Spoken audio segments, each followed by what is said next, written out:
Hello, this is April Davila for Sit Right Here, and you've landed on First Page Fridays. This is the day that we look at the first pages that have been submitted by you, and we learn from each other. We learn from what's working, we learn where the opportunities are in a first page. And this only works when you guys send in your pages. So thank you to whoever submitted today's page. We do it anonymously, so I don't even know your name.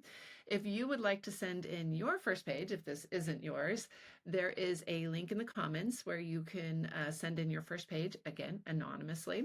You can always go into the comments and be like, this one's mine, but we're never going to share your name.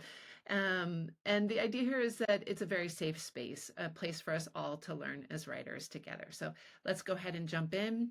The way we generally work here is that I'll just read it straight through, and then we'll jump back up to the top. So I always like to ask a little grace and forgiveness if I mispronounce names or get something wrong.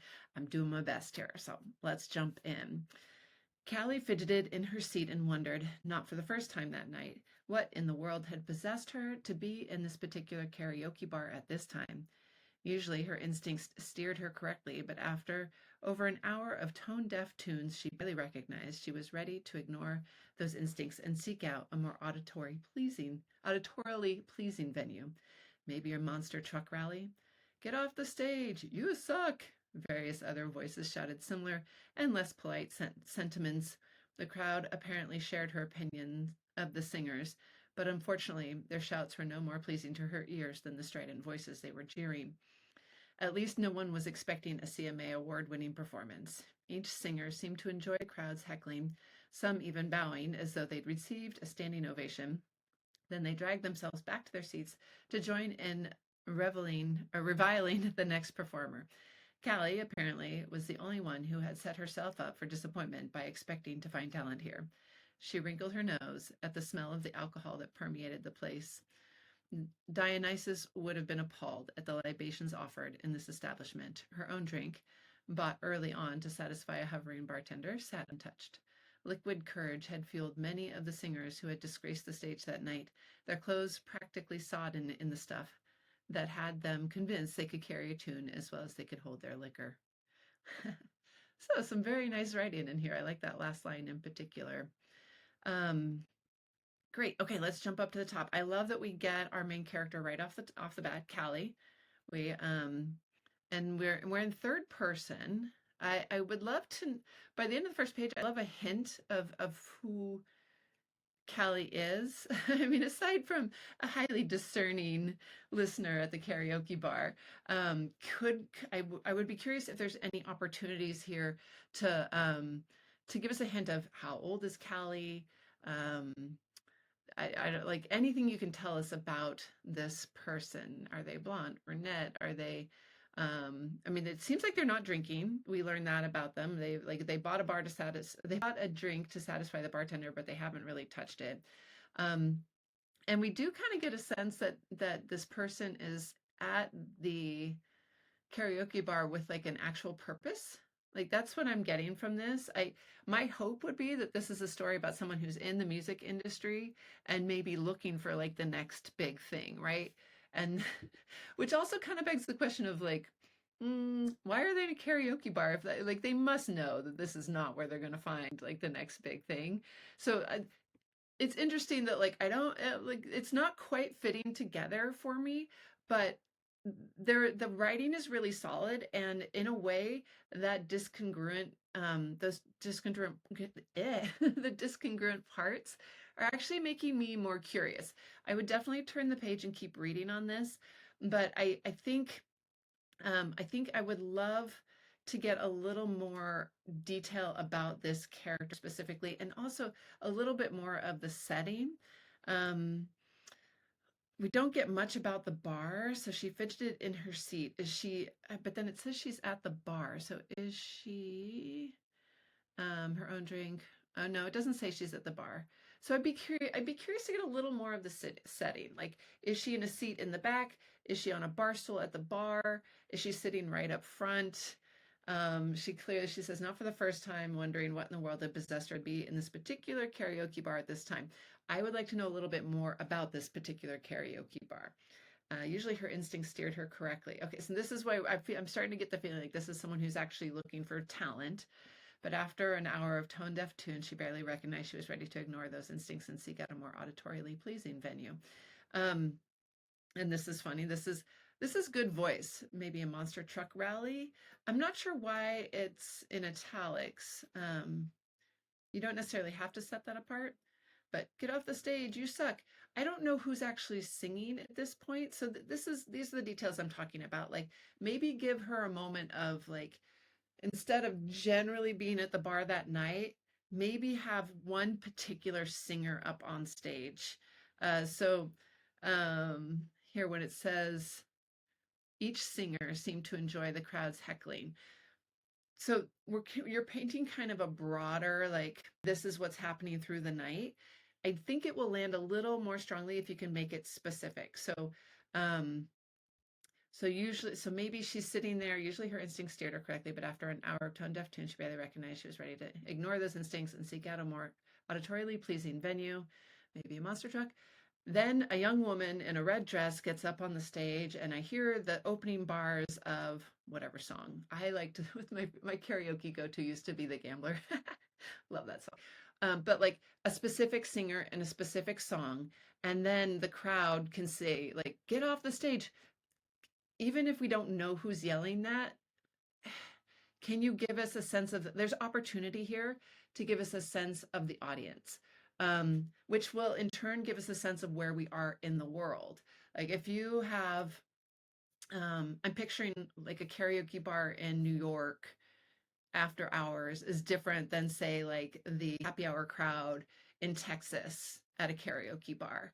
So when someone yells, get off the stage, you could tell us who said that, with a one-line description that not only would tell us who said it, but also start to set the stage of where we are in the world. And then again, you suck, said another person in a button-down corduroy, but just I don't want to put words on your page, but there's opportunity here to build a little bit of the world. So um, I think it's okay once you've done a couple specifics to go into, usually I shy away from like various other voices, but I think if you've given a specific or two and you want to say that there's more noise come in, then that's great. And then you can have that woman in the red dress give a bow. So instead of each singer, the woman in the red dress seemed to enjoy the crowd's heckling. She even bowed as though she'd received a standing ovation and then dragged herself back to the seat, to her seat, to join again opportunity. Who does she join? Is it a gay bar? Is that her wife? Is it a man in a cowboy hat? Is it like I don't know why I'm like New York and Texas today. I don't like whatever, but opportunity, right? The more specific you can be about that person. Now, that said, I wouldn't go as far as naming them unless that singer is part of the story moving forward. Right. And when you name them, anytime you name a character, you're telling the reader that they're important. So I wouldn't go that far unless there is a singer who is important and will be part of the story. Keeping the focus on Callie feels appropriate for this opening page. So given the way this is, the singer who gets up, not good. Callie apparently was the only one who had set herself up for disappointment by expecting to find talent here. That's an interesting line, especially given that everyone's yelling like, get off the stage, you suck. Apparently they kind of expected a little bit more too, so I don't know that this line is quite lands. She wrinkled her nose at the smell of the alcohol that permeated the place. This seems like something that would happen right when you walk into the bar. By the time you've been sitting there for a while, I don't know, would you maybe if there's like a fresh spill, like if the bartender turns around and spills and like there's a fresh wave of like beer smell, maybe this would land a little more. I love the reference to Dionysus. If you're going to drop Dionysus on the first page, I don't know. It's a hint. It's a signal that like, okay, Greek mythology might play in here. Maybe not, but just consider, your first page sets a lot of expectations for what the rest of the story will bring. Now, like I'm a big fan of Greek myths, so I see Dionysus on there and I'm like, sweet, yeah, we're gonna get a little mythological influence here. And it can feel like a bait and switch to your reader if that's one of the reasons that they're drawn in, and then it's never mentioned again. It's just a one-off. So just something to be aware of. Um, and then I'm curious why he'd be appalled at the libations. Like bars have pretty standard offerings, right? Is it that the beer is really cheap? Or that maybe the bartender like didn't know how to mix a proper Manhattan or something. I would be curious to dig in a little bit about how appalling the libations are. If you can do it in a sentence or two. Her own drink bought early on to satisfy a hovering bartender sat untouched. What did she order? Um, Opportunity. A woman who orders a Manhattan and doesn't touch it is different than a woman who orders a beer and doesn't touch it. Um, yeah, there's opportunity there to tell us a little bit about the character. Liquid courage had fueled many of the singers who had disgraced the stage that night. So again, we're talking about more general. It might draw the reader into the scene a little more solidly if you can say the red dress woman sat down and the next kid who jumped up on stage was wearing a zoot suit, and I don't know, give us a few of the specifics so that we can start to see the scene. I would also love to get some details about the bar itself. I don't know if I mentioned that, but like when you say she's fidgeting in her seat, is it like a vinyl seated booth? Is it dark enough in the bar that she won't be seen if she's sitting at the back? Is there candlelight, like little candles on the table, or is it like neon signs lighting the place? Is it, like I know karaoke bars that are strictly karaoke bars tend to have, or often, I don't have a ton of experience with karaoke bars, but trying to think of the ones I've actually been in. The ones like in San Francisco where they're more dedicated to like specifically to karaoke. It's like karaoke is everything. Everyone sits around the stage. But then I've also been to bars in LA where it's like it's a bar and then there's a stage where there's some karaoke happening, but the bar is going to have like a pool table and all the usual bar stuff with like the signs hanging for advertising the different brands of beer and stuff. So consider how much you could build this world with just a few key details dropped in. Maybe like when you see one of the singers gets up to sing, what's behind them on stage? Is it a red curtain, which would speak more to like a dedicated karaoke space? Or is it just like a makeshift, like old doors propped up on milk crates and it's just like the corner of a like honky tonk bar, right? I think you could bring us more into this world with a few choice details. But in general, the writing is really solid on this. And like I said, I am curious. Why is this person has instincts about where to find good singers, apparently. Why are they out looking for a good singer? Who is this person?